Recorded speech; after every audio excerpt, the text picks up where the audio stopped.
මන්දවලට අනාද video එක අරගෙන ආවේ ගෘහාර්ථික විද්‍යාව විෂයේ විෂය නිර්දේශයේ 13 සිලබස් එක ගත්තාම 13 සිලබස් එකේ තියෙනවා පළවෙනි පාඩම සංනිවේදනය කියන පාඩම. කියන සංනිවේදන පාඩමේ තමයි අද වීඩියෝ එක නම අරගෙන අපි වැඩි කතා බහ නැතුව යමු වීඩියෝ එකට. මේ සංනිවේදනය. සංනිවේදනය ගත්තාම මේකේ ඉස්සෙල්ලාම බලන්න සංනිවේදනය කියන්නේ මොකක්ද කියන එක. මේකෙන් අහන පළවෙනි ප්‍රශ්නය තමයි සංනිවේදනය යන්නේ.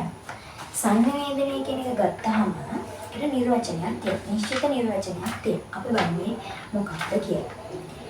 විවිධ පරිසරයන්හි සිටින පුද්ගලයන් මාධ්‍යයක් නැත්නම් මාධ්‍ය කිහිපයක් භාවිත කරමින් එකිනෙකා අතර පණිවිඩ හුවමාරු කරන්න නැත්නම් ප්‍රතිචාර හුවමාරු කරගන්න විතකන මෙන්න මේ ක්‍රියාවලියට තමයි කියන්නේ සංනිවේදනය කියලා. එතකොට විවිධ පරිසරයන්හි වෙසෙන මිනිස්සු මාධ්‍යයක් නැත්නම් මාධ්‍ය කිහිපයක් එකක් නැත්නම් දෙකක් භාවිත කරලා එකිනෙකා අතර පණිවිඩ නැත්නම් ප්‍රතිචාර කියන්නේ එක අදහස් පණිවිඩ ඒ දේවල් හුවමාරු කරගන්න ඒ අතර වෙනවනේ ක්‍රියාවලිය. අන්නේ ක්‍රියාවලියට තමයි කියන්නේ සංනිවේදනය කියලා. එතකොට පළවෙනි ප්‍රශ්නය මේ පාඩමේ ඇහෙනවා නම් ඇහෙන්නේ සංනිවේදනය යනවා. ඒක තමයි නිර්වචනය ගත්තොත් ආපහු විවිධ පරිසරයන්හි වෙසෙන මිනිසුන් මාධ්‍යයක් නැත්නම් මාධ්‍ය කිහිපයක් භාවිත කරලා අදහස් පණිවිඩ වමාරු කිරීමේ ක්‍රියාවලිය තමයි කියන්නේ සංනිවේදනය කියලා. අපි බලන්නේ සංනිවේදනය ගත්තාම ප්‍රධාන වශයෙන් මේනදී කොටස් දෙකකට බෙදන්න පුළුවන්. සංනිවේදනය ගත්තාම පළවෙනි එක වාචික සංනිවේදනය, දෙවෙනි එක ලිඛිත සංනිවේදනය. මේකෙදී වාචික සංනිවේදනය කියන්නේ මොකද්ද? ඒ වගේ වාසි අවාසි මොනවද කියන එක කතා කරනවා. ලිඛිත සංනිවේදනය කියන්නේ මොකද්ද? ඒකේ වාසි අවාසි මොනවද කියලා කතා කරනවා. ඉස්සරහම අපි බලමු වාචික සංනිවේදනය කියන්නේ මොකක්ද කියලා.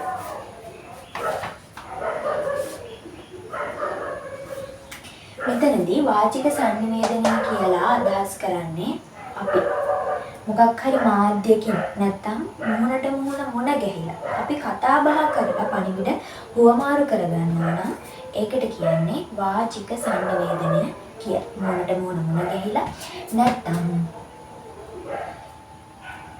යම්කිසි මාධ්‍යයක් නැත්නම් මාධ්‍ය කිහිපයක් භාවිත කරලා අපි කතා බහ කරලා පණිවිඩ හුවමාරු කරගන්නවා නම් ඒකට තමයි කියන්නේ වාචික සංනිවේදනය කියලා. එතකොට ලිඛිත සංනිවේදනය ඊළඟ ප්‍රධාන අනුකොටස තමයි ලිඛිත සංනිවේදනය. ලිඛිත සංනිවේදනය ගත්තාම ලිඛිත සංනිවේදනය කියලා කියන්නේ මුහුණට මුහුණ ගැහිලවත් කතා බහ කරලවත් නෙමෙයි පණිවිඩ හුවමාරු කරගන්නේ. අදහස් පණිවිඩ හුවමාරු කරගන්නේ මොකක් හරි ලියලා ලිඛිතව ලියලා තමයි පණිවිඩ හුවමාරු කරගන්නේ. විශේෂයෙන් ලියුම් වගේ දේවල්. අන්න ඒකට තමයි ලිඛිත සංනිවේදනය කියලා කියන්නේ. අපි ලියලා පණිවිඩ හුවමාරු කරගන්නවා නම් අන්න ඒකට කියනවා ලිඛිත සංනිවේදනය කියලා. ඒකෙත් අපි ලිඛිත සංනිවේදනය කියන්නේ මොකද්ද? වාසි අවාසි මොනවද කියලා කතා කරමු. අපි දැන් බලමු මේ ප්‍රධාන කොටස් දෙකේ යටතේ ගත්තාම මොනවද තියෙන වාසි අවාසි කියන එක. කලින් අපි කතා කරා සංනිවේදනය කියන්නේ මොකක්ද? ප්‍රධාන කොටස් දෙක වාචික ලිඛිත ඒ වගේ නිර්වචනයන්. දැන් අපි කතා කරනවා මේ වගේ වාසි සහ අවාසි මොනවද කියන එක. අපි බලමු ඉස්සෙල්ලාම වාචික සංනිවේදනයේ වාසි අවාසි මොනවද කියලා.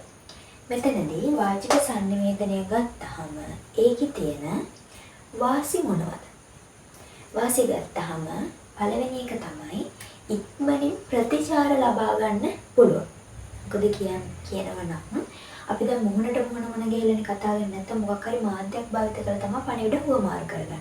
එතකොට මොකද අපිට ලැබෙන ප්‍රතිචාර ඉක්මනින් ලැබෙනවා. ඒ වගේම අපිට අපැහැදිලි තැන් එවලෙම පැහැදිලි කරගන්න පුළුවන්. මොකද මුහුණට මුහුණ ගහලා නැත්නම් දුරකථනය මොකක් හරි මාධ්‍යයක් භාවිත කරලානේ කතා කරන්නේ. එතකොට අපිට ඒ ප්‍රතිචාරය ඉක්මනින්ම ලැබෙනවා වගේම පැහැදිලි තැන් අපැහැදිලි තැන් निराකරණය කරගන්න පුළුවන්.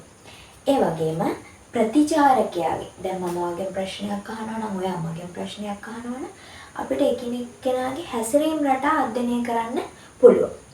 ඒ වගේ එක එක නිගමන වලට අපිට එන්න පුළුවන්. එතකොට ඔය තුන තමයි වාසි යටතේ තියෙන්නේ මොකෙන්ද? වාචික සංනිවේදනය. ඒ වගේම වාසි වගේම අවාසිත් තියෙනවා මේක. මොනවද අවාසි? අවාසි ගත්තාම අපිට දැන් මොහොනට මොහොන ගහලා නැත්නම් මොකක් හරි මාතයක් භාවිත කරන පණිවිඩ හොමාරු කරගන්න. එතකොට ඒක ඒ මොහොත තුල විතරයි. එතකොට අපිට නැවත නැවත අධ්‍යයනය කරන්නවත් නැවත භාවිත කරන්නවත් හැකියාවක් නැහැ. ඒක ඒ මොහොත තුල පමණයි. ඒක අපිට තියෙන අවාසිය. ඒ වගේම මොකක් හරි අවස්ථාවකදී තහවුරු කර ගැනීමේ හැකියාවක් අවමයි. මෙන්න මේවා තමයි අවාසි යටතේ තියෙන්නේ මොකේද? වාචික සංනිවේදනේ. ඊට පස්සේ ගත්තාම ඊළඟ එක ලිඛිත සංනිවේදනය. ලිඛිත සංනිවේදනය ගත්තාම නිර්වචනය කතා කරා මේකෙත් වාචික සංනිවේදනයේ වගේම වාසි අවාසි තියෙන. වාසි මොනවද?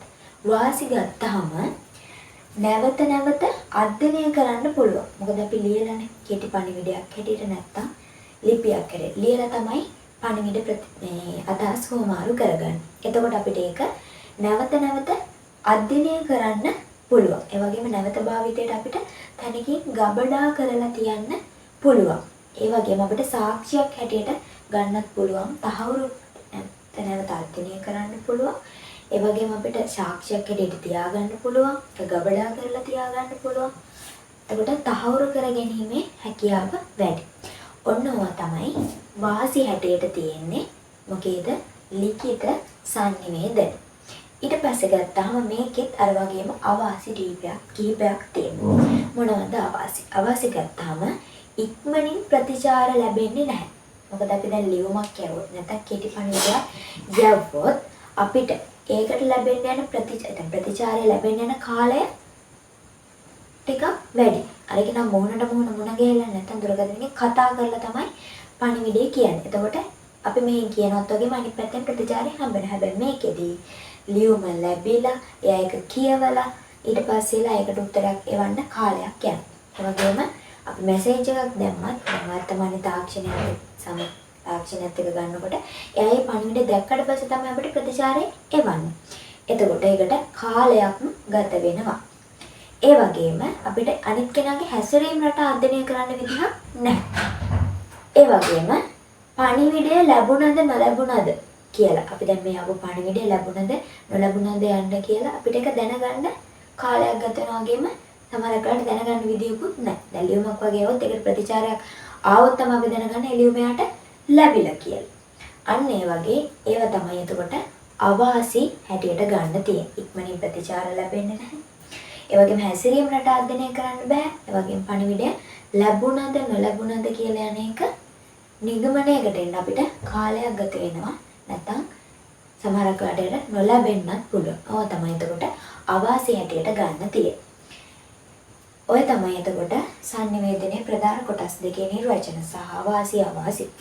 මේ ප්‍රධාන කොටස් දෙකට අමතරව තව තියෙනවා එක සංනිවේදන ක්‍රමයක්. ඒ මොකද්ද? අවාචික සංනිවේදනය. අවාචික සංනිවේදනය කියන්නේ මොකක්ද? අර ප්‍රධාන කොටස් දෙකට අමතරව තමයි මේ සංනිවේදන ක්‍රමය තියෙන්නේ. එතකොට අවාචික සංනිවේදනය කියන්නේ මොකක්ද?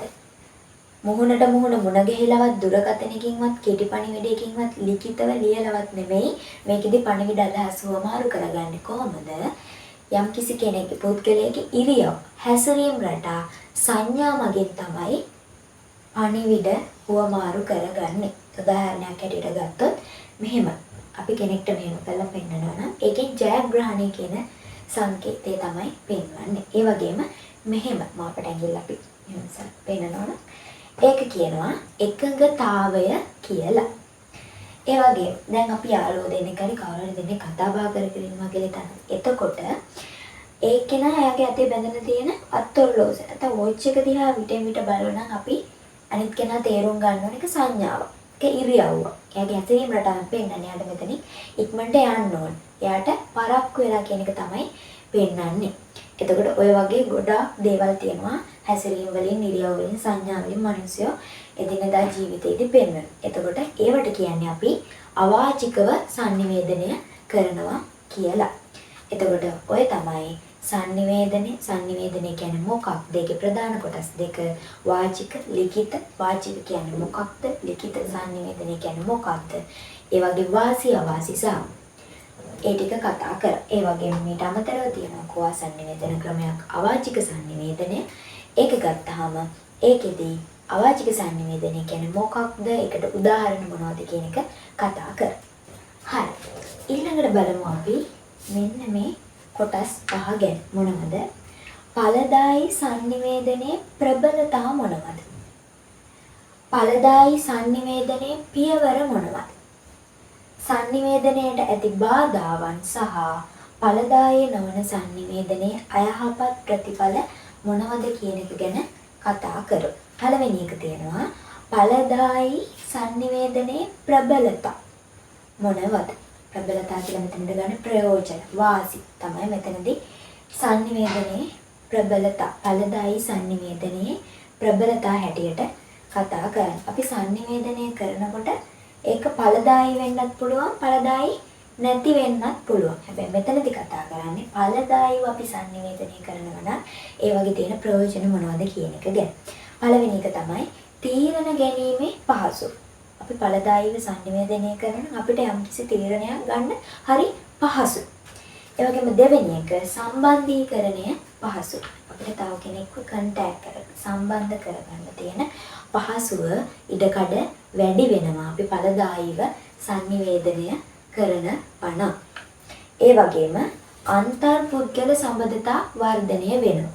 අපි නිතර sannivedane කරන අපි වැඩකට ඇති දෙයක් නම් අපි sannivedane කරන්නේ. ඵලදායි දෙයක් නම් sannivedane කරන්නේ. එතකොට අන්තර්පුද්ගල සම්බන්ධතා වර්ධනය වෙනවා.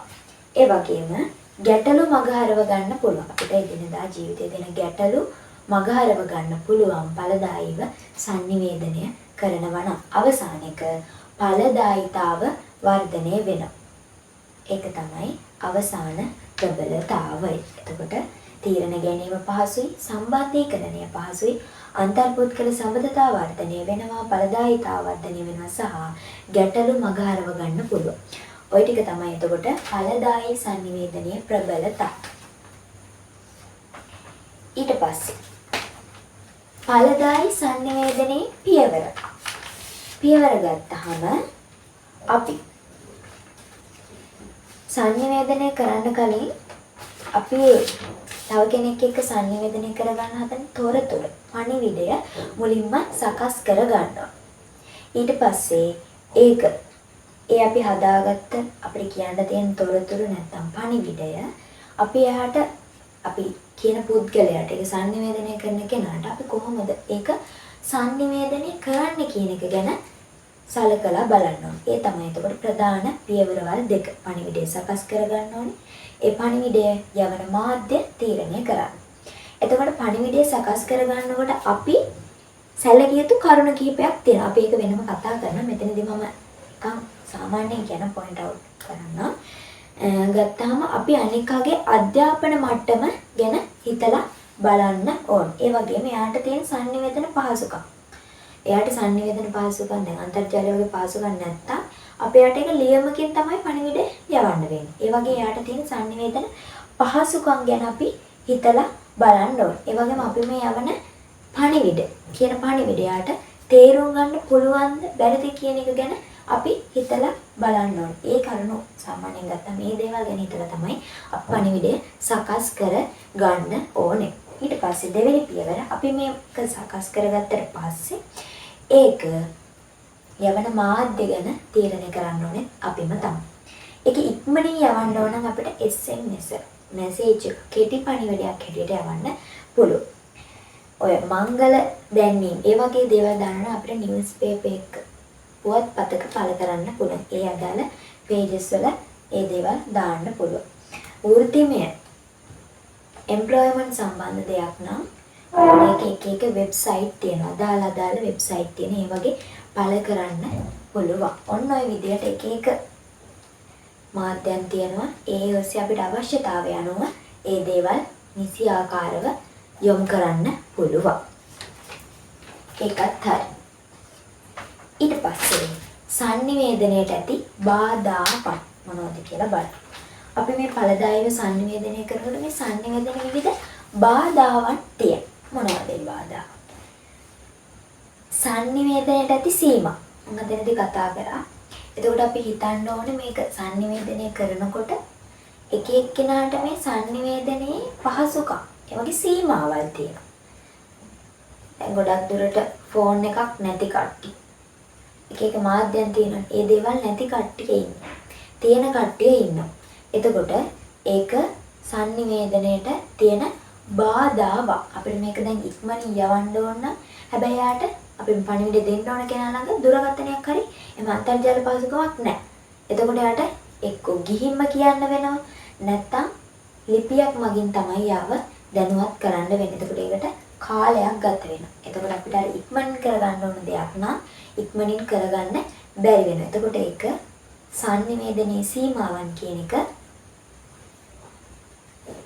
sannivedanයට තියෙන බාධාවක්. ඊට පස්සේ පුද්ගල අධ්‍යාපන මට්ටම අධ්‍යක්ීම් හා භාෂා දැනුම කියන එකත් sannivedanයට තියෙන බාධාවක්. ඒ පුද්ගලයාගේ අධ්‍යාපන මට්ටම මේ අපි යාට පණිවිඩ තේරුම් ගන්න පුළුවන් අධ්‍යාපන මට්ටමක් යාට තියෙනවද? නැත්නම් අපි මේක යවන්නේ ඉංග්‍රීසි වලින් නම්, තමිල් වලින් නම් කීක ලැන්ග්වේජස් තියෙනවා. එතකොට මේ ලැන්ග්වේජස් ගැන යාලට අවබෝධයක් තියෙනවද කියන එක ගැන අපි දැනුවත් වෙන්න ඕනේ. සහ යාට තියෙන අත්දැකීම් අනුව මෙන්න මේ කියන දේවල් ගැන යාට අවබෝධයක් තියෙනවද නැද්ද කියන එක. එතකොට ඒ දේවල් sannivedanයට බාධාවක්. බැරි වෙලාවත් යාට අත්දැකීමේ භාෂා දැනුම අධ්‍යාපන මට්ටම හරියාකාරව තිබෙ නැත්නම් මොකද වෙන්නේ? sannivedanයට ඒක බාධාවක් වෙනවා. ඊට පස්සේ තොරතුරු ග්‍රහණය කර ගැනීමේ අපහසුතාවය. එතකොට අපි දැන් මම මෙහෙම කතා කරගෙන ඉන්නකොට ඔයාලට මම කියන දේවල් ග්‍රහණය කරගන්න, අවධාරණය කරගන්න, ඔළුවට දාගන්න බැරි නම් එතකොට එතන ගැටලුවක්. ඒකට මොකක් හරි පිළියමක් අපි මම නැත්තම් ඔයා හිතන්න ඕනේ. ඔයාලා මෙතන රඳව ගන්න. වගේම ඔයාගේ අවධානය මගේ හිත රඳව ගන්න අපි තනියම ඒකට උපක්‍රම යොදන්න ඕනේ. එතකොට ඒකත් මොකද්ද? බාධාවක්. ඊට පස්සේ සම්බන්ධතා පැවැත්වීමට අකමැත්ත. කෙනෙක් තව කෙනෙක් එක්ක කතා බහ කරන්න අකමැති නම්, සෙනඟ ගැවසෙන තැන්වල ඉන්න කැමති නැත්තම්, තනිවම නම් ඉන්න කැමති. එතකොට තව කෙනෙක් එක්ක sannivedanaya කරන්න, ඒ දේවල් කටයුතු කරගෙන යන්න ඒක බාධාවක්. එතකොට සම්බන්ධතා පැවැත්වීමට තියෙන අකමැත්තත් sannivedanයට තියෙන බාධාවක්. ඒ වගේම අවධානය නොදීම. මම මේ පාඩම කරනකොට ඔයා මට අවධානය දෙන්නේ නැත්තම් එතකොට මට ඒක බාධාවක්. ඒ වගේම ඔයාටත් ඒක බාධාවක්. මොකද මම මේ නිකන් කියවනවා ඔයාලගේ ඔළුවට මේක ගිහින්නේ නැහැ. අන්න එතකොට ඒකත් බාධාවක්. එතකොට sannivedanයට ඇති බාධාවන් තමයි sannivedanයට ඇති සීමා, අවධානය නොතිබීම, සම්බන්ධතා පැවැත්වීමට තියෙන අකමැත්ත, තොරතුරු ග්‍රහණය කර ගැනීමේ අපහසුතාවය සහ පුද්ගල අධ්‍යාපන මට්ටම, අධ්‍යක්ීම් සහ භාෂා දැනුම කියන. ඔන්නව තමයි එතකොට sannivedanයට තියෙන බාධාවන්. ඒකත් හරි. ඊට පස්සේ අවසානික ඵලදායී නොවන sannivedanයේ අයහපත් ප්‍රතිඵල. අපි sannivedanaya කරනකොට මම කියන්නේ ඵලදායී වෙන්නත් ඕනේ. එක්ක ඵලදායී නොවෙන්නත් පුළුවන්. ඒක නිසා දැන් ඵලදායීව අපි sannivedanaya කරන්නේ නැත්නම් ඒ වගේ අයහපත් ප්‍රතිඵල කිහිපයක් තියෙනවා. ඵලදායීව sannivedanaya කරනකොට යහපත් ප්‍රතිඵල වගේම ඵලදායීව sannivedanaya කරන්නේ නැත්නම් අයහපත් ප්‍රතිඵලත් අපිට තියෙනවා. ඕනම දෙයක හොඳ පැත්තක් වගේම නරක පැත්තක් තියෙනවා. එතකොට අපි බලමු ඵලදායී නොවන sannivedanයේ තියෙන අයහපත් ප්‍රතිඵල මොනවද කියලා. පළවෙනි එක තමයි අසමමිතික භාවිතය. දෙවෙනි එක අන්‍යෝන්‍ය අවධානය ගිලිහි යාම. අන්‍යෝන්‍ය අවධානය ගිලිහි යාම. අපි ඵලදායී sannivedanයේ තොරතුරු sannivedanaya කරන්නේ නැත්තම් අපි කැමති නැහැ යත් එක්ක කතා බහ කරන්න. එතකොට ඒ අන්‍යෝන්‍ය අවධානය ගිලිහිලා යන. ඒ වගේම ඊළඟ එක අන්‍යෝන්‍ය අවබෝධය කියලා. අවධානය වගේම එකිනෙක අතර තියෙන අවබෝධය ගිලිහිලා යනවා. ඒ කෙනාගෙන අපහැදීමක් ඇති වෙනවා. ඊළඟට වැරදි අර්ථකථනය. අපි නිවැරදිව තොරතුරු sannivedanaya කරන්නේ නැත්නම් අපි ඒ දේවල් ගන්න ග්‍රහණය කරගන්නේ වැරදි විදිහට. මම ඔයාලට දැන් මේ කියන බොරු නම් ඔයාලා ඒ දේවල් තමයි පිළිගන්නේ. එතකොට මම ඔයාලට මේ කියන්නේ නැත්තක් නෝ ඔයාලා ඒ දේවල් තමයි පිළිගන්නේ. කියන දේ තමයි කියන දේ අනුව තමයි ඔයාලා පිළිගන්නේ. එතකොට මම මේකේ වැරද්දක් කියනවා අපි ඔයාලා ඒ වැරදි දේ තමයි අවබෝධ කරගන්නේ. අර්ථකථනය කරගන්නේ. එතකොට අර මොකද්ද? මරන්න එපා නිදහස් කරන්න කියන එකේදී මරන්න තැනින් ඩොට් එක තියලා එපා නිදහස් කරන්න කියන තැන වගේ කියන තැන ලියලා අවසානයේ ඩොට් එක තිබ්බා වගේ තමයි ජීවිතයක් පවා විනාශ වෙන්න පුළුවන් අපි නිවැරදිව ඵලදායීව sannivedanaya කරන්නේ නැත්තම්. ඊට පස්සේ පෞරුෂය බිඳ වැටෙන. අපි එකිනෙකාට ආවේනිකුණු පෞරුෂයක් තියෙනවා. එතකොට අන්නේ පෞරුෂය බිඳ වැටෙනවා අපි ඵලදායීව sannivedanaya කරන්නේ නැත්තම්. එතකොට ওই ටික තමයි ඵලදායී නොවන sannivedana අයහපත් ප්‍රතිඵල. අසමමිතික භාවිතය අන්‍යෝන්‍ය අවධානයේ ගිලිහියාම අන්‍යෝන්‍ය අවබෝධයේ ගිලිහියාම සහ වර්ධි අර්ථකථනය සහ පෞරුෂය බිඳ වැටීම කියන තමයි ඵලදායී නොවන sannivedana අයහපත් ප්‍රතිඵල හැටියට ගන්න තියෙන්නේ. අන්තර් පුද්ගල සම්බන්ධතා මේ පාඩම ඇතුළේම තියෙන තවත් පාඩයක් තමයි අන්තර් පුද්ගල සම්බන්ධතා කියන එක. අන්තර් පුද්ගල සම්බන්ධතා යටතේ ප්‍රධාන වශයෙන් ටොපික්ස් ටිකක් තියෙනවා. අපි ඒ ටික ගැන බලමු. ඒකෙදි ගත්තාම පළවෙනි එක තමයි අන්තර් පුද්ගල සම්බන්ධතා පවත්වන පුද්ගලයන් ඉන්නේ. මේ පුද්ගලයන් ප්‍රධාන වශයෙන් කොටස් දෙකකට බෙදන්න පුළුවන්. පළවෙනි එක තමයි පෞල් සමාජිකයෝ.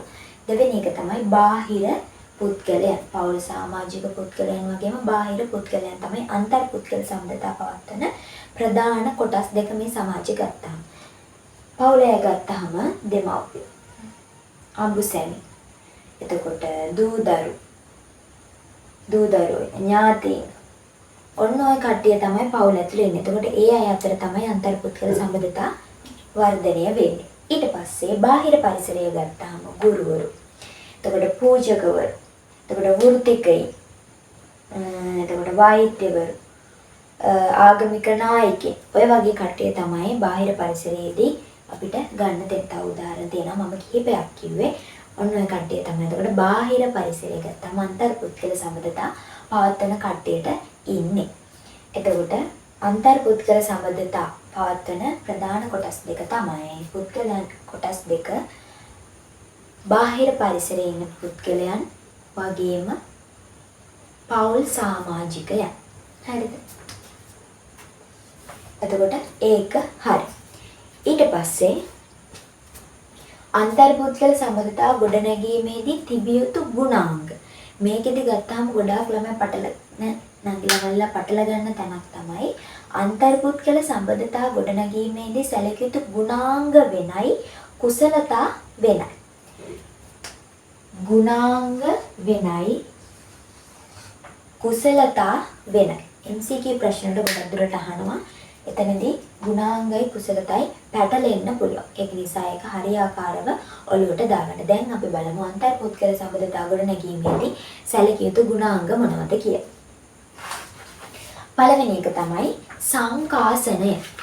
අපි අන්තර් පුද්ගල සම්බන්ධතා ගොඩනගනකොට අපේ තියෙන ගුණාංගයක් තමයි සංකාසනය කියන්නේ. සංකාසනය කියලා කියන්නේ උචිත ලෙස තැනට උචිත ලෙස පෙනී සිටීම කියන එක. මලගෙදරක නම් මලගෙදරක. මංගල උත්සවයක නම් මංගල උත්සව. අපි ටියුෂන් ක්ලාස් එකකට යනවා නම් ඉස්කෝලේට යනවා නම් ඒ වගේ ඒ තැන් වලට උචිත ලෙස පෙනී ඉන්න පුළුවන් නම් ඒකට තමයි කියන්නේ සංකාසනය කියන ගුණාංගය කියලා. ඊට පස්සේ ආකර්ෂණය කියන එකත් අපිට තියෙන්න ඕනේ අන්තර් පුද්ගල සම්බන්ධතා ගොඩනගද්දී තියෙන්න ඕන ගුණාංගයක් හැටියට. තව sannivedana ඵලදායීව sannivedana කරන්න හැකියාවක් තියෙන්න ඕනේ. ඒ වගේම විවිධ භාෂාවන් ගැන දැනුමක් තියෙන්න ඕනේ. සහ විශ්වාසයක් තියෙන්න ඕනේ මට මේ දේ කරන්න පුළුවන්. කියන ගැන අන්තර් පුද්ගල සම්බන්ධතාව කෙනෙක් එක්ක කතා බහ කරනකොට විශ්වාසයෙන් යුතුව කතා බහ කරන්න. එතකොට සංකාසනය කියන්නේ තැනට උචිත ලෙස පෙනී සිටීම. ගොඩක් MCQ ප්‍රශ්න වලට අහන්න පුළුවන්. තැනට උචිත ලෙස පෙනී සිටීම යන කියලා දෙන්න පුළුවන්. මේ වචන ටික නැත්තම් දෙන්න පුළුවන්. තැනට උචිත ලෙස පෙනී සිටීම කියලා නේද? සංකාසනය කියලා අහලා ඒකේ තේරුම අහන්න පුළුවන්. එතකොට මතක තියාගන්න තැනට උචිත ලෙස පෙනී සිටීම තමයි සංකාසනය කියලා කියන්නේ. එතකොට අන්තර් පුද්ගල සම්බන්ධතා ගොඩනැගීමේදී තිබිය යුතු ගුණාංග හැටියට සංකාසනය, ආකර්ෂණය, sannivedana, විශ්වාසය සහ භාෂා දැනුම කියන එක තමයි ගුණාංග හැටියට ගන්න තියෙනවා. ඊළඟට බලමු අපි අන්තර්පුද්ගල සම්බන්ධතා ගොඩනැගීමේදී තිබිය යුතු කුසලතා මොනවද කියලා. කුසලතා ගත්තාම පළවෙනි එක තමයි වාචික සංනිවේදනය. අපිට මෙහෙම කතා බහ කරන්න පුළුවන් හැකියාවක් තියෙන්න ඕනේ කුසලතාවයක් හැටියට. ඒ වගේම අවාචික සංනිවේදනය කියන එකක් තියෙනවා. වාචික සංනිවේදනය විතරක් නෙමෙයි තැනට උචිත ලෙස ප්‍රයෝජන ගන්න පුළුවන් වෙන්න අපිට අවාචික සංනිවේදනය කියන එකත් පුළුවන් වෙන්න ඕනේ. ඒ වගේම ලිඛිත සංනිවේදනය කියන එක මෙන්න මේ කියන ප්‍රධාන සංනිවේදන ක්‍රම දෙකට අමතරව අවාචික සංනිවේදනය කියන එක ගැනත් හොඳට දැනුමක් තියෙන්න ඕනේ. එතකොට වාචික සංනිවේදනය, අවාචික සංනිවේදනය සහ අහුම්කන් දීම හැකියාවක් තියෙන්න ඕනේ කුසලතාවයක් හැටියට අන්තර්පුද්ගල සම්බන්ධතා ගොඩනැගීමේදී.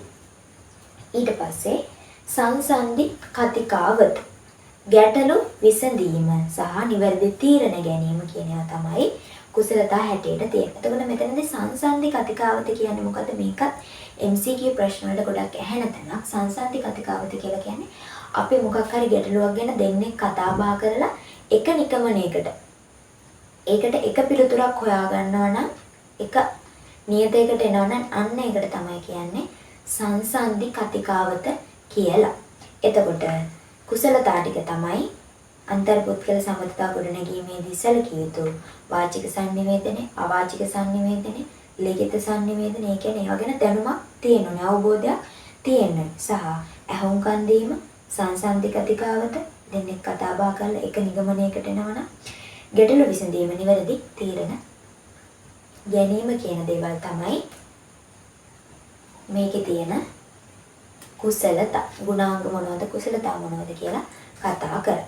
අවසාන වශයෙන් කතා කරන්නේ බාහිර පරිසරයේ සමග අන්තර්පුද්ගල සම්බන්ධතා ගොඩනගනකොට සැලකිය යුතු කරුණු කිහිපයක් තියෙනවා. අපි බාහිර පරිසරයත් එක්ක කතා කරන්නේ අපි අන්තර්පුද්ගල සම්බන්ධතා පවත්වන කොටස් දෙක සමාජයේ ගත්තාම. පවුලත් එක්ක නැත්නම් බාහිර පරිසරයත් එක්ක. එතකොට අපි බාහිර පරිසරයත් එක්ක අන්තර්පුද්ගල සම්බන්ධතා ගොඩනගනවා නම් සැලකිය යුතු කරුණු කිහිපයක් තියෙනවා. අපි බලමු මොනවද ඒ කරුණු කියලා. පළවෙනි එක විශ්වාසය සහ ප්‍රියමනාප වෙන්න ඕනේ. අපි බාහිර පරිසරයත් එක්ක කතා බහ කරනවා නම් ඒ කතා කරන පුද්ගලයා සමග කැමැත්ත කියන්නේ ප්‍රියමනාපව කතා කරන්න ඕනේ සහ විශ්වාසයකින් යුතුව තමයි කතා බහ කරන්න ඕනේ. එතකොට ඒ ගැන අපි සැලකිලිමත් වෙන්න ඕනේ. ඊළඟට නිවැරදි සංනිවේදනය. අපි බාහිර පරිසරයත් එක්ක සංනිවේදනය කරනවා නම් ඵලදායීව කියන්නේ වැඩකට ඇති දෙයක්, ප්‍රයෝජනවත් දෙයක් ගැන තමයි කතා බහ කරන්න ඕනේ. සහ තම කුසලතා හඳුනාගෙන වර්ධනය කර ගැනීම. ඒ වගේම ඔයාට තියෙනවා එක එක සංගම දක්ෂතා. ඒවා මොනවද කියලා හොයාගෙන ඒ දේවල් වැඩි දියුණු කරගන්න ඔයා වැඩ කටයුතු කරන්න ඕනේ. එතකොට ඒකත් සැලකිය යුතු කරුණක්. බාහිර පරිසරය සමග අන්තර්පුද්ගල සම්බන්ධතා ගොඩනැගීමේදී. ඊට පස්සේ ගැටලු විසඳීමේ හැකියාව. ගැටලු විසඳ ගන්න ඕනෑම ගැටලුවකට විසඳුමක් හොයාගන්න පුළුවන් හැකියාවක් තියෙන්න ඕන. සහ කණ්ඩායම් ලෙස ක්‍රියා කිරීම. තනි තනිව ක්‍රියා කරනවට වඩා එකමුතු වෙලා අන්තර්පුද්ගල සම්බන්ධතා වර්ධනය කර ගනිමින් කණ්ඩායමක් හැටියට ක්‍රියාකාරකම් වල යෙදෙන්න පුළුවන් නම් ධෛර්ය ශ්‍රම දාන එකතු වෙලා කරන්න පුළුවන් ඒක වඩාත් ඵලදායී කියලා කියන. එතකොට විශ්වාසය සහ ප්‍රේමනාප වීම, නිවැරදි සංනිවේදනය, තම කුසලතා හඳුනාගෙන ඒවා ඔත්නැවීම, කියන වැඩි දියුණු කර ගැනීම, ගැටලු විසඳීම සහ කණ්ඩායමක් ලෙස ක්‍රියා කිරීම. ඕවා තමයි බාහිර පරිසරය සමග අපි අන්තර්පුද්ගල සම්බන්ධතාව ගොඩනගනවා නම් සැලකිය යුතු කරුණු. එතකොට හරි. ඊළඟට අපි බලමු අවස්ථාවන්ට උචිත ලෙස පෙනී සිටීම කියන මාතෘකාවට මොනවද කතා කරන්න තියෙන්නේ. අපි විවිධ අවස්ථාවන්ට උචිත ලෙස පෙනී සිටීමේ සංකාසනය කියනවා කියලා කිව්වේ. එතකොට විවිධ අවස්ථාවන්ට අනුව පෙනී සිටිනකොට අපිට ප්‍රධාන වශයෙන් සැලකිය යුතු කරුණු දෙකක් තියෙනවා. පොයින්ට්ස් දෙකක් තියෙනවා.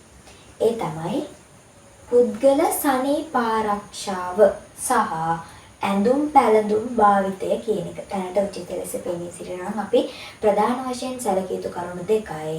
ඇඳුම් පැළඳුම් භාවිතය සහ සනීප ආරක්ෂාව. ඒක යටතේ පළවෙනි එක තමයි පුද්ගල සනීපාරක්ෂාව කියලා කියන්නේ. මේ පුද්ගල සනීප ආරක්ෂාව යටතේ අපි සැලකිය යුතු කරුණු කිහිපයක්, අපි පිළිපැදිය යුතු පුරුදු කිහිපයක් තියෙනවා. ඒ මොනවද? බලමු අපි ඒ මොනවද කියලා. ඒ තමයි පළවෙනි එක, දිනපතා ස්නානය කරන්න ඕනේ. අපි තැනකට උචිත ලෙස අවස්ථාවට උචිත ලෙස පෙනී සිටිනවා නම් සැලකිය යුතු ගුණාංගයක් තමයි, කරුණක් තමයි පුද්ගල සනීප ආරක්ෂාව. ඒ ගැටේ අපි මුලින්ම කරන්න ඕනේ දිනපතා ස්නානය කිරීම. දිනපතා ස්නානය කරන්න ඕනේ. ඊට පස්සේ හිස පිරිසිදුව තබා ගන්න ඕනේ. මේ සනීප ආරක්ෂාවට අපි හිස් මුල්ලේ ඉඳලා යටිපතුල් දෙකට යනකම් පිරිසිදු වෙන්න ඕනේ.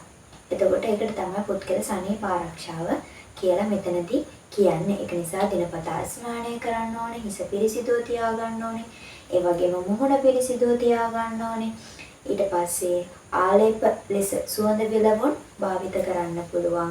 ඊට පස්සේ පාද හා අත්පා පිරිසිදුව තබා ගැනීම, හැම අවයවයක්ම පිරිසිදුව තියාගන්න ඕනේ. ඔන්න ඔය කියන දේවල් තමයි පුද්ගල සනීප ආරක්ෂාව යටතේ කරන්න තියෙන්නේ. දිනපතා ස්නානය, හිස පිරිසිදුව තබා ගැනීම, මුහුණ පිරිසිදුව තබා ගැනීම, පාද හා අත්පා පිරිසිදුව තබා ගැනීම සහ ආලේප ලෙස සුවඳ විලවුන් භාවිතය. ඔන්න ඔය ටික තමයි කරන්න තියෙන්නේ. දෙවෙනි කරුණ තමයි ඇඳුම් පැළඳුම් භාවිතය. ඒක යටතේ ගත්තාම අපි ප්‍රධාන වශයෙන් මේ දැනට විවිධ අවස්ථාවන් තියෙනවානේ. ඒ අවස්ථාවට අපි භාවිතා කරන ඇඳුම් පැළඳුම් වෙනයි. සනීප ආරක්ෂාව ගත්තාම පොදුවේනේ කරන්න තියෙන දේවල්. හැබැයි ඇඳුම් පැළඳුම් භාවිතය ගත්තාම විවිධ අවස්ථාවන්ට විවිධ ඇඳුම් පැළඳුම් තමයි භාවිත කරන්නේ. ප්‍රධාන වශයෙන් මේ සිලබස් එකේ දාලා තියෙනවා අවස්ථා 4ක්. ඒ අවස්ථා 4ෙදී කොහොමද කාන්තාවක් සහ පුරුෂයෙක් ඇඳුම් පැළඳුම් භාවිත කරන්නේ කියලා අපි බලමු දැන් කොහොමද කියලා. ඒ ගැටතේ ඇඳුම් පැළඳුම් භාවිතයට ගත්තාම අවස්ථා 4ක් දීලා තියෙනවා. රැකියා නැත්තම් සම්මුඛ පරීක්ෂණයකට යනවනම් අපි කොහොමද ඇඳුම් පැළඳුම් භාවිත කරන්නේ? කාන්තාවක් පුරුෂයෙක් කොහොමද අඳින්න පළඳින්න ඕනේ? ඊට පස්සේ මංගල උත්සවයකට යනවනම් කාන්තාවක් පුරුෂයෙක් කොහොමද ඇඳුම් පැළඳුම් භාවිත කරන්නේ? ඊට පස්සේ අවමංගල උත්සවයකට යනවනම් කාන්තාවක් පුරුෂයෙක් කොහොමද අඳින්න ඕනේ? රාත්‍රී උත්සවයකට යනවනම් කාන්තාවක් පුරුෂයෙක් කොහොමද ඇඳුම් පැළඳුම් භාවිත කරන්න ඕනේ කියන එක තමයි මෙතනදී කතා කරන්නේ. අපි බලමු කොහොමද ඇඳුම් පැළඳුම් භාවිත කරන්නේ කියලා. පළවෙනි එක රැකියා නැත්නම් සම්මුඛ පරීක්ෂණය. ගත්තාම ගැහැණු කෙනෙක් කාන්තාවක් අඳිනවා නම් අඳින්න පුළුවන් සාරිය නැත්නම් ඔසරියක් අඳින්න පුළුවන්. නැත්නම් සාය හැට්ටේ. අවයව වැසෙන විදිහට තමයි අපි මේ ඇඳුම් අඳින්න ඕනේ. මොකද අපි රැකියාවකට සම්මුඛ පරීක්ෂණයකට යන්නේ.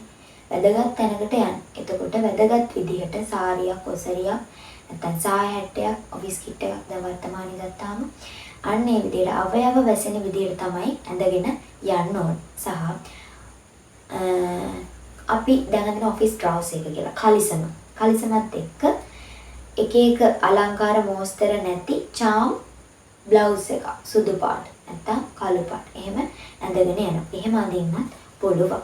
ඊට පස්සේ ආලේපන ද්‍රව්‍ය අවස්ථාව විදියට ඔයාලට භාවිත කරන්න පුළුවන් ආභරණ සහ සුදුසු පාවාහන් උචිත ලෙස භාවිත කරන්න ඕනේ. ඒ තමයි කාන්තාවක් අඳින පළඳින විදිහ සම්මුඛ පරීක්ෂණයක නැත්නම් රැකියාවකට යනකොට. ඊට පස්සේ පිරිමි කෙනෙක් නම් පුරුෂයෙක් නම් ගත්තාම දිග කලිසම. ඒක සාමාන්‍යයෙන් තද පාටක් තමයි ගොඩක් දුරට අඳින්නේ. ඊට පස්සේ අධික චාම් කමිසෙ නැත්නම් අත්කොට චාම් කමිසයක් අඳිනවා. එයාට කරලා ඩීසන්ට්. ඊට පස්සේ වොච් එකක් දානවා. එයාලා අපි වගේ ආභරණ දාන්නේ නැහැනේ. වොච් එකක් දානවා. ඊට පස්සේ ඉනපටි සාමාන්‍යයෙන් බෙල්ට් එක දුඹුරු නැත්නම් කළු පාට වෙනවා නම් වඩාත් උචිතයි. ඒක හොඳට මතක තියාගන්න. දුඹුරු නැත්නම් කළු තමයි ඉනපටිය. ඒ කියන්නේ බෙල්ට් එක. ඊට පස්සේ උපදෙමු සපත්තු. කියන්නේ හොඳට පිරිසිදු කරගත්තු සපත්තු තමයි පළඳින්නේ. ඊට පස්සේ මේස් දානකොට තද පැහැති මේස් තමයි දාන්නේ ගොඩක් දුරට. තද පැහැති. ඊට පස්සේ ඕනම් කෝට් එකක් කබායක් දාන්නත් පුළුවන් ඒ අවස්ථාවට. එතකොට ඔය තමයි පුරුෂයෙක් අඳින පළඳින විදිහ රැකියාවකට නැත්නම් සම්මුඛ පරීක්ෂණයකට යනකොට. ඊළඟට මංගල උත්සවයකට. මංගල උත්සවයකට යනකොට කාන්තාවක් අඳින්නේ සාය. හැට්ට කියන්නේ එහෙම අඳින අවස්ථා තියෙනවා. ඔසරේ, සාරි. ඒ වගේ අවස්ථා එක අපි පරිසරයට නැත්තම් වේලාවට මංගල උත්සවයක් ගත්තම රැ තියෙන්න පුළුවන්, දවල් කාලෙක තියෙන්න පුළුවන්. එතකොට ඒ උචිත විදිහට අපිට පහසු විදිහට ඇඳගෙන යන්න පුළුවන්. ඒ වගේම ආලේපන ආභරණ ඒ විදිහට පළඳින්න පුළුවන්. රාත්‍රියට නම් සාමාන්‍යයෙන් දීප්තිමත් ඇඳුම් අඳිනවා නම් ඒක වඩාත්තර කැපිලා පේනවා කියලා කියනවා. කරුවලයින්. එතකොට වඩාත් කැපිලා පේනවා දීප්තිමත් ඇඳුම් අඳිනවා නම් රාත්‍රියේ ඔය මංගල උත්සවයකදී. ඊට පස්සේ පාවහන් මේ දේවල් උචිත ලෙස පළඳින්න ඕනේ. පුරුෂයෙක් නම් ජාතික ඇඳුම එහෙම අඳින්න පුළුවන්. තම ගොඩක් කඩේ සාරම, ෂර්ට් එක ඒ වගේ අඳිනවා. එක එක විදියට අඳින්න පුළුවන් අවස්ථාවට පරිසරයට වෙලාවට උචිත වෙන විදියට වොච් එකක් දානවා. ඊට පස්සේ කොණ්ඩ මොස්තර ඒවා ඒ දේවල් කරනවා නම් ඒ දේවල් ඒ විදියට සාමාන්‍යයෙන් පුරුෂයෙක් කරනවා. ඔය තමයි මංගල උත්සවයේදී කාන්තාවක් සහ පුරුෂයෙක් අඳින පළඳින විදිය. ඊට පස්සේ අවමංගල උත්සවයකදී අවමංගල උත්සවයකදී ගත්තාම සුදු පැහැති ඇඳුමක් තමයි පොදුවේ ගැහැණු පිරිමි දෙපාර්ශ්වයේම අඳින්නේ. ආලේපන ගාන්නේදී තරමට හොඳයි. මොකද අවමංගලනේ දුක්ඛිත පරිසරයක් තමයි නිර්මාණය වෙලා තියෙන්නේ. එතකොට ආලේපන ද්‍රව භාවිත නොකරනවා නම් වඩාත් හොඳයි. දැන් සාමාන්‍ය ක්‍රිස්තියානි ආගමේ වගේ නම් අපි සුදු වෙන්දට එයාලා කළු පාට ඇඳුම් තමයි අඳින්නේ අවමංගල උත්සවයේදී. එතකොට මේ ඇඳුම ආගමෙන් ආගමට වෙනස් වෙන්න පුළුවන්. සාපේක්ෂව ගත්තාම කළු අඳිනවා ක්‍රිස්තියානි, අපි නම් සුදු අඳිනවා. එතකොට එක එක ආගම්වල ඒක වෙනස් වෙනවා. ඊට පස්සේ රාත්‍රී උත්සවයකදී ගත්තාම පොදුවේ තද දීප්තිමත් ඇඳුම් අඳිනවා. මොකද රාත්‍රී කරවල ගත්තාම පේන ඇඳුමක් පේනවා. ඒක දීප්තිමත් ඇඳුම් අඳිනවා නම් වඩාත් හොඳයි. අවශ්‍ය වේශ නිරූපණය හා ආභරණ උචිත ලෙස අපිට වේශ නිරූපණ මේකක්. ඒ දේවල් සහ ආභරණ පැනදීම කරන්න පුළුවන් පොදුවේ ගැහැණු පිරිමි. ඊට පස්සේ යහළු මිත්‍රයන්ගේ උත්සවයකට යනවා නම් අපිට සරලව යන්න පුළුවන්. හැබැයි වෘත්තිමය වශයෙන් තියෙන රාත්‍රී උත්සවයක් නම් ඒකට උචිත ලෙස අපිට වැදගත් විදියට යන්න වෙනවා. එතකොට ඒකත් අවස්ථාව, වේලාව, පරිසරය අනුව වෙනස් වෙනවා. ওই විදිහට තමයි. එතකොට රාත්‍රී උත්සවයකට යන්නේ. එතකොට ඒකත් හරි. ඔය තමයි එතකොට දැනට උචිත ලෙස අවස්ථාවන් ප්‍රතිචිත පෙනී සිටින යටතේ ප්‍රධාන පොයින්ට් දෙක යටතේ කතා කරපු ටික. පළවෙනි එක පුද්ගල සනීප ආරක්ෂාව යටතේ කතා කරා. ඊට පස්සේ ඇඳුම් පැනඳුම් භාවිත යටතේ රාත්‍රී උත්සව, අවමංගල, මංගල සහ රැකියා නැත්තම් සම්මුඛ පරීක්ෂණයට යනකොට ගැහැණු කෙනෙක්, පිරිමි කෙනෙක් අඳින පළඳින විදිය ගැන තමයි කතා කරන්නේ.